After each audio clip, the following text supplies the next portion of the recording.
আজকের এই প্রতিবেদন শুরু করছি একটি অদ্ভুত প্রশ্ন দিয়ে। বাংলাদেশে সবচেয়ে শিক্ষিত, সবচেয়ে মেধাবী এবং সবচেয়ে প্রশিক্ষিত মানুষগুলো কারা? যদি বলা হয় এই দেশের সরকারি কর্মচারীরা, তাহলে অনেকে হয়তো একমত হবেন। কারণ সরকারি চাকরি পেতে হলে একজন তরুণকে বছরের পর বছর পড়াশোনা করতে হয়, কঠিন প্রতিযোগিতামূলক পরীক্ষায় উত্তীর্ণ হতে হয়, হাজার হাজার প্রার্থীর মধ্যে নিজেকে প্রমাণ করতে হয়। এই পরীক্ষায় যারা উত্তীর্ণ হন তারা নিঃসন্দেহে দেশের মেধাবী সন্তান। তারপর চাকরিতে প্রবেশের পরেও তারা ক্রমাগত পেশাগত প্রশিক্ষণ নেন, নিজেদের দক্ষতা বাড়ান। এই মানুষগুলো দেশের সেবায় তাদের জীবনের সেরা সময়গুলো উৎসর্গ করেন।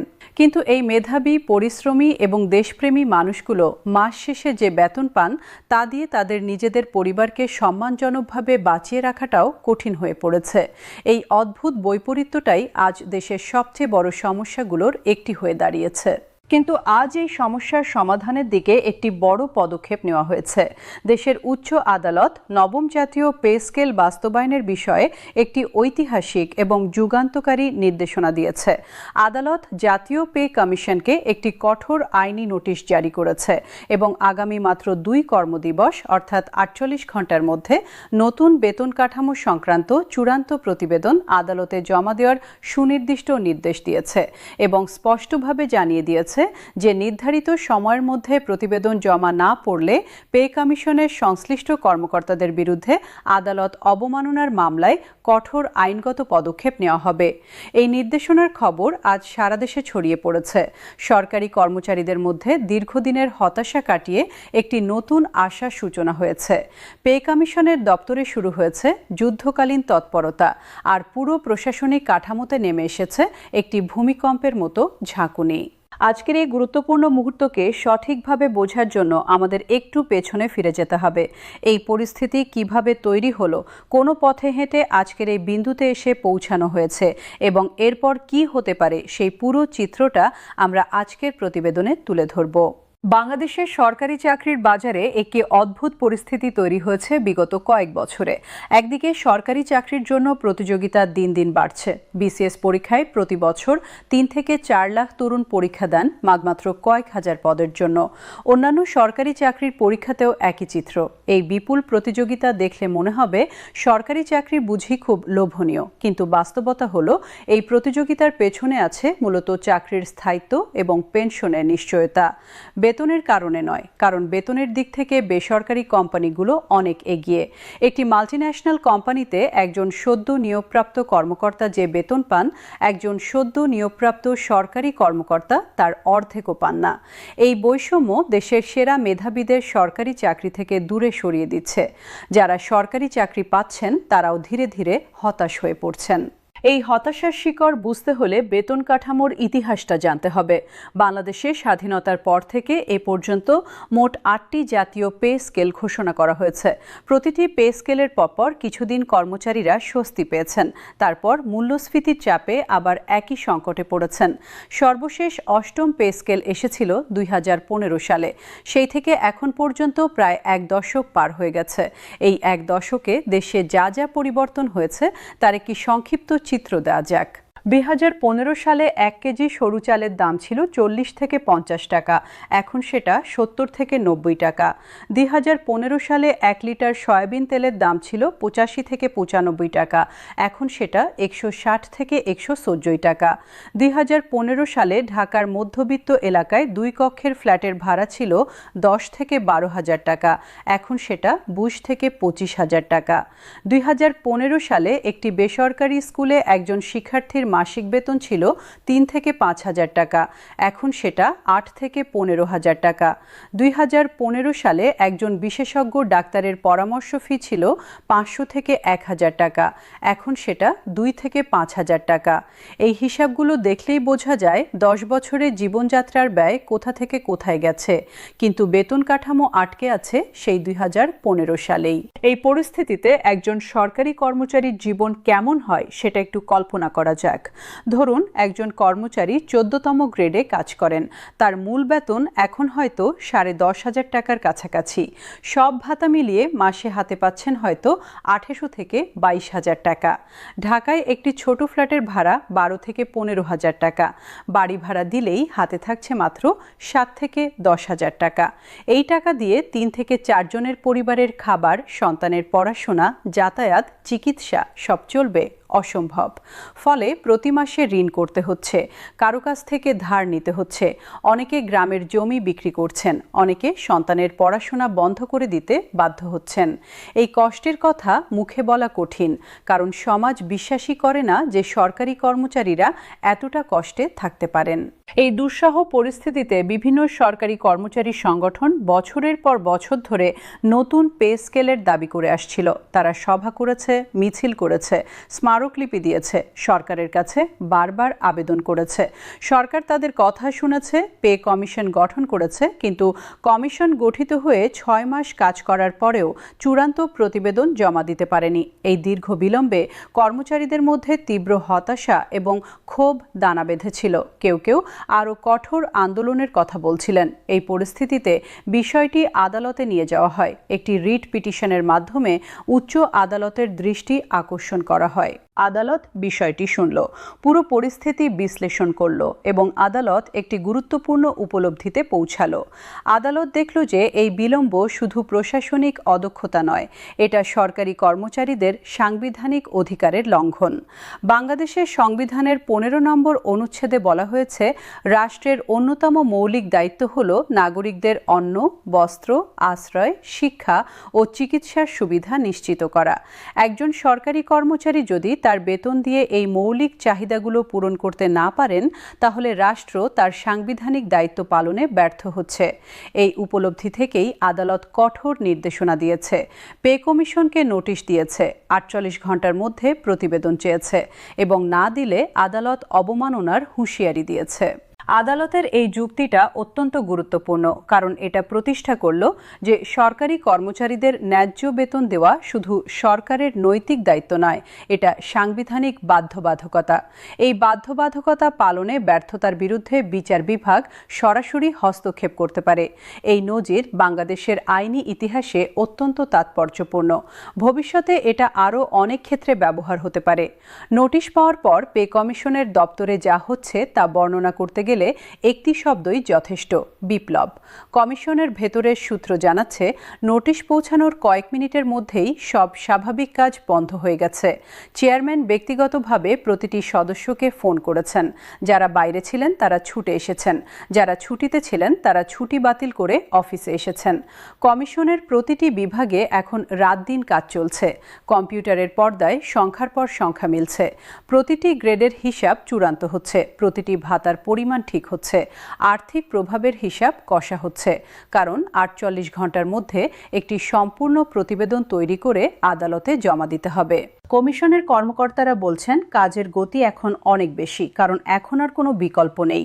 আদালতের নির্দেশ অমান্য করার সাহস বা সুযোগ কারো নেই। আদালত অবমাননার মামলার মুখে পড়া মানে ক্যারিয়ারের সর্বনাশ। তাই সবাই এখন একটাই লক্ষ্যে কাজ করছেন। বিশেষজ্ঞরা বলছেন, এই গতিতে কাজ করলে 48 ঘন্টার মধ্যে প্রতিবেদন জমা দেওয়া সম্ভব, কারণ আসলে কাজের বেশিরভাগটা আগেই হয়ে গিয়েছিল, শুধু চূড়ান্ত অনুমোদনের অপেক্ষায় ছিল। এখন সেই বাধা দূর হয়েছে। নতুন পে স্কেলে ঠিক কি কি থাকতে পারে সেটা নিয়ে এখন দেশ জুড়ে তুমুল আলোচনা চলছে। প্রতিটি সরকারি অফিসের করিডোরে, প্রতিটি কর্মচারীর ঘরে এই আলোচনা। কেউ বলছেন বেতন দ্বিগুণ হবে, কেউ বলছেন 1.5 গুণ হবে, কেউ বলছেন ভাতা বেশি বাড়বে। এই সব আলোচনার মধ্যে বিশেষজ্ঞরা কিছু সম্ভাব্য পরিবর্তনের কথা বলছেন।